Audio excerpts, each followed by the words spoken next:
Hello and welcome back to Exothermic Plays Games. I'm Exothermic and the date today is Sunday, December 1st, 2024. We're in the last month of this thing. I've been doing a daily countdown of my 366 favorite video games of all time. And coming in at number 31 is Super Smash Bros. Melee.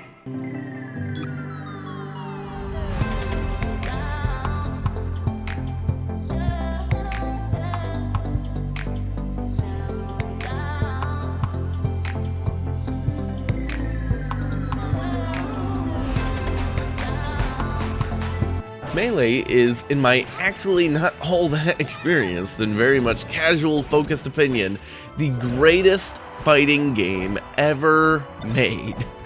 Even amongst just its own franchise, does it have a much smaller roster than newer titles? Yes. Does it have a more shallow, albeit still very fun, single-player experience? Absolutely. Are there fewer items and other features that add endless customizability of the game experience with more explosive and visually exciting moments?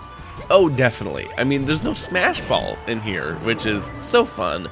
Obviously not that great for competitive, but I don't even care about competitive, so whatever. Don't get me wrong, there's plenty to do. You can make some pretty funny custom games, like playing with everyone being just enormous, or everyone's invisible with increased chance of sporadic visibility while they're doing stuff. The adventure mode is a ton of fun too. I really like how you get to lean a lot more into the platforming aspect of these games, while also getting a ton of thematic levels built around the roster.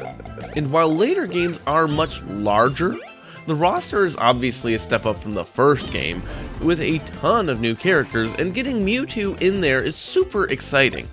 Many of the new levels are phenomenal too, with some of the best emphasis on the platforming, which I think earlier and later titles in the franchise don't do enough of. But these maps are generally just still in those other titles, like they're available, so that doesn't really make Melee better than them necessarily, except for the next bit, which does tie into the platforming. So why is it months ahead of Brawl, my second highest ranked fighting game? It's very simple, actually. Game feel is everything. Super Smash Bros. Melee is much faster in character speed and execution of attacks, and there's actually a ton of little tricks to the movement that I no longer remember how to do, so don't expect to see them in this video. But with the entire roster, you could just practice moving with a character, and unlike games like Street Fighter, you're not going into long combos or anything like that, meaning I could actually just focus on the raw mechanics of the game and have fun with that.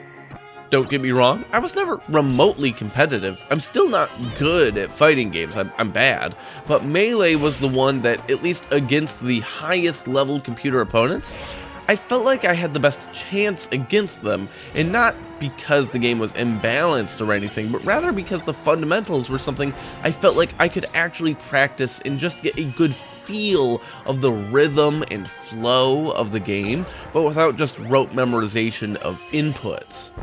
On top of the movement speed and the little quirks you can do, like the way you can direct your air recoveries to outmaneuver people more, and just generally have a little dynamic range with some characters, like Captain Falcon is just silly once you learn how to use him.